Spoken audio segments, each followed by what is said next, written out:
At last, we come face to face. Constance, is something... Listen here, there's no need to dance around me, for I bear you no ill will. I am having confusion. What are you speaking of? I speak of the bad blood between Brigid and the Empire, of course.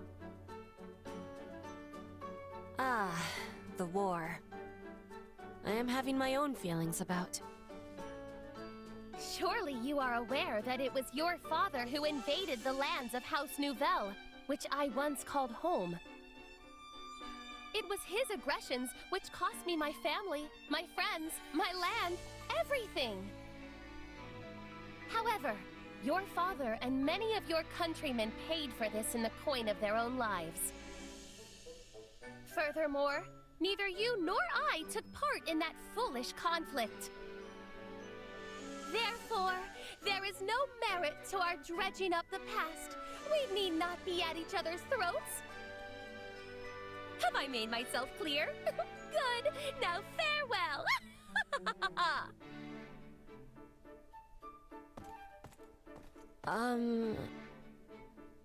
Constance has a personality of much color. I was not given a chance to give her my reply. I cannot be leaving things like this. I must be telling her that I have understanding. Constance? I am wanting to talk to you about what you were saying before. Greetings, Petra. I fear I caused you undue distress. Please accept my humblest apologies for the offense. One from my meager and reduced circumstances has no right to insult a woman of your royal standing.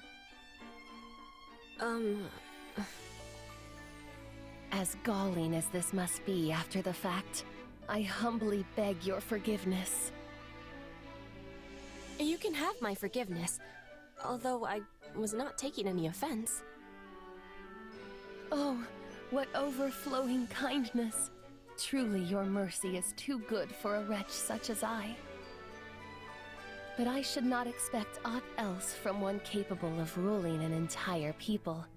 You are a mighty boulder, and I, but a pebble by the wayside. Let me speak, Constance, please. I am knowing that our relationship is complicated. I think about this every day. It is filling my heart with pain and confusion. But you had the braveness to say what I could not. Stop, I beg you. You will crush my sad and pathetic frame under the weight of such undeserved compliments. I think it best if I keep my own counsel from now on. Pray pay my ramblings no mind. Oh my, now I have been so presumptuous as to tell you what to do. Please excuse me while I go crawl under a rock. I am not understanding what happened here. Which Constance should I be believing?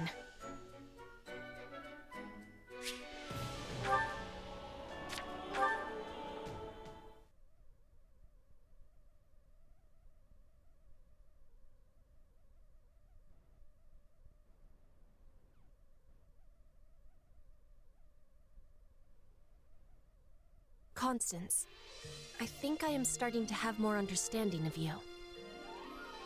Both parts of you are the true you. The part that cannot be accepting is existing alongside the part that can. These two are always fighting inside you. It is very difficult. I would venture to say that you have described me most aptly. There is still much about myself I have yet to understand. But the idea that the two parts of me exist in a state of conflict is most intriguing. Before, you were telling me there was no point in having conflict over the past. You were letting go of the past to be living in the present. Your words were touching my heart. Yes, I do suppose I may have said something to that effect. How mortifying. But then you fled before I could be responding. That was showing me that you have difficult feelings for me after all.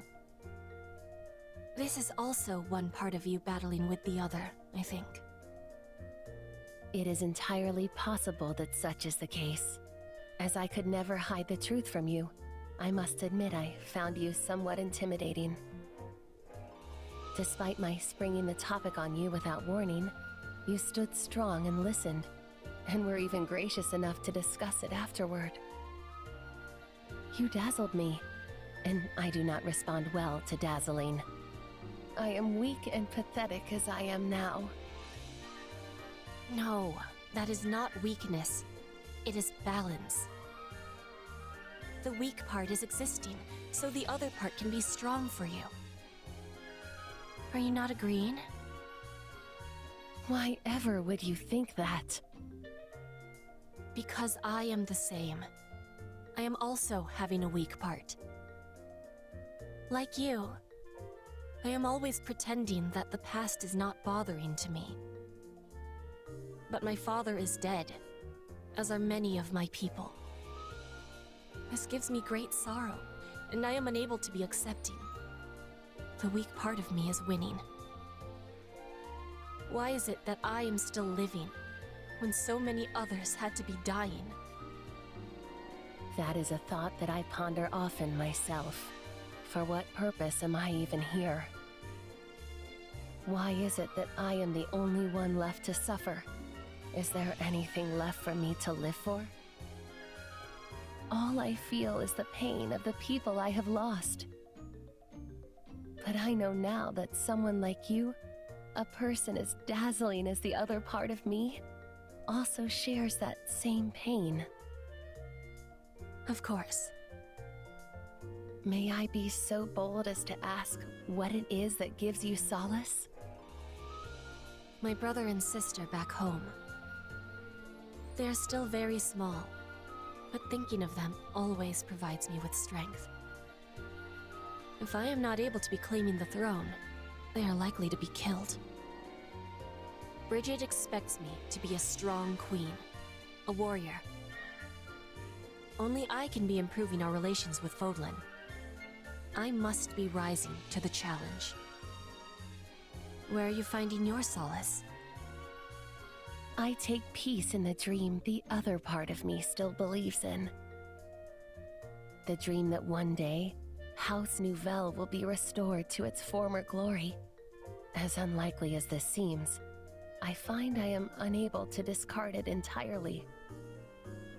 Then let us both be taking heart. We will be living and we will be fighting. We are sharing a past of sorrow. But together, we can be overcoming it and walking on towards tomorrow. You have my deepest thanks, Petra. Alone, I may never have found the courage I need, but with you beside me, there is hope.